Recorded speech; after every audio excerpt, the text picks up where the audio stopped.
Baiklah, kami dari kelompok 2 kelas C PGSD 2019 mempersembahkan materi kami, model pembelajaran tim games turnamen dan penemuan terbimbing. Model pembelajaran Time Games Turnamen. Metode TGT dikembangkan pertama kali oleh David Gilvaris dan Kate Edward. Metode ini merupakan suatu pendekatan kerjasama antar kelompok dengan mengembangkan kerjasama antar personal. Dalam pembelajaran TGT, peserta didik memainkan permainan dengan anggota-anggota tim lain untuk memperoleh skor bagi tim mereka masing-masing. Permainan dapat disusun guru dalam bentuk kuis berupa pertanyaan-pertanyaan yang berkaitan dengan materi pelajaran. Kadang-kadang dapat juga diselingi dengan pertanyaan yang berkaitan dengan kelompok.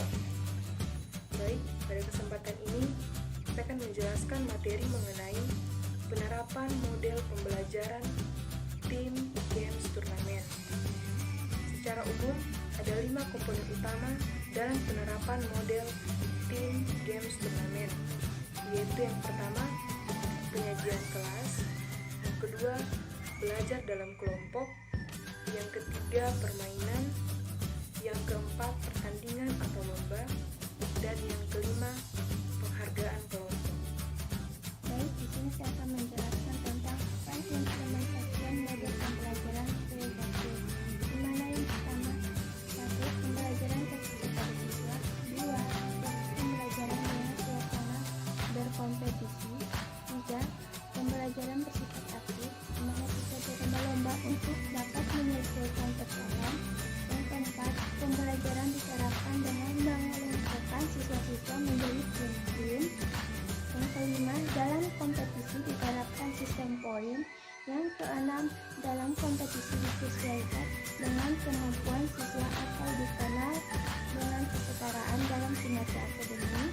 Yang ketujuh, kemajuan kelompok dapat diikuti oleh seluruh kelas melalui jurnal kelas yang diterbitkan secara mingguan.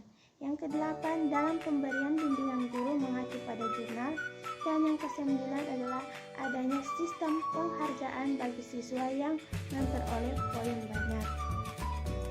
Adapun kelebihan model pembelajaran TGT yaitu 1. Model pembelajaran TGT tidak hanya membuat peserta didik yang cerdas lebih menonjol dalam pembelajaran, tetapi peserta didik yang berkemampuan akademi lebih rendah juga ikut aktif dan mempunyai peranan yang penting dalam kelompoknya. Yang kedua, dengan model pembelajaran ini akan menumbuhkan rasa kebersamaan dan saling menghargai sesama anggota kelompok. Yang ketiga, dalam model pembelajaran ini membuat peserta didik lebih bersemangat dalam mengikuti pembelajaran. Dan yang keempat, dalam pembelajaran ini membuat peserta didik menjadi lebih senang dalam mengikuti pembelajaran karena ada kegiatan permainan berupa turnamen dalam model ini. Kelemahan model pembelajaran TGT. Yang pertama, dalam model pembelajaran ini harus menggunakan waktu yang sangat lama. Yang kedua, dalam model pembelajaran ini guru dituntut untuk pandai memilih materi pembelajaran yang cocok untuk model ini. Dan yang ketiga, guru harus mempersiapkan model ini dengan baik sebelum diterapkan. Ini saya akan melanjutkan materi dari guru saya, yaitu tentang model pembelajaran terbimbing.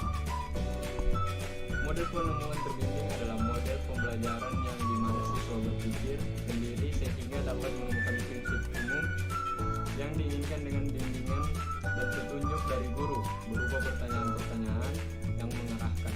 Terima kasih. Penerapan model pembelajaran penemuan terbimbing. Yang pertama, merumuskan masalah yang akan diberikan kepada siswa dengan data secukupnya. Yang kedua, dari data yang diberikan oleh guru, siswa menyusun, memproses, mengorganisir, dan menganalisis data tersebut. Yang ketiga, siswa menyusun konjektur atau perakiraan dari hasil analisis yang dilakukannya. Yang keempat, bila dipandang perlu, konjektur yang telah dibuat oleh siswa diperiksa oleh guru. Yang kelima, apabila telah diperoleh kepastian tentang kebenaran konjektur tersebut, maka verbalisasi konjektur sebaiknya diserahkan juga kepada siswa untuk menyusunnya. Yang keenam, sesudah siswa menemukan apa yang dicari, hendaknya guru menyediakan soal latihan untuk memeriksa apakah hasil penemuan itu benar. Ini di mana saya akan menjelaskan tentang kelebihan model pembelajaran penemuan terbimbing. Yang pertama itu membantu peserta didik untuk mengembangkan kesiapan serta penguasaan keterampilan dan proses kognitif. Yang kedua, peserta didik memperoleh pengetahuan secara individual sehingga dapat dimengerti dan sulit dihilangkan dalam benaknya. Yang ketiga, dapat mengembangkan motivasi dan gairah belajar peserta didik untuk belajar lebih giat lagi. Yang keempat, memberikan peluang untuk berkembang dan maju sesuai dengan kemampuan, bakat, dan minat masing-masing peserta didik. Yang terakhir itu memperkuat dan mempermudah kepercayaan pada diri sendiri dengan proses menemukan sendiri. Sekian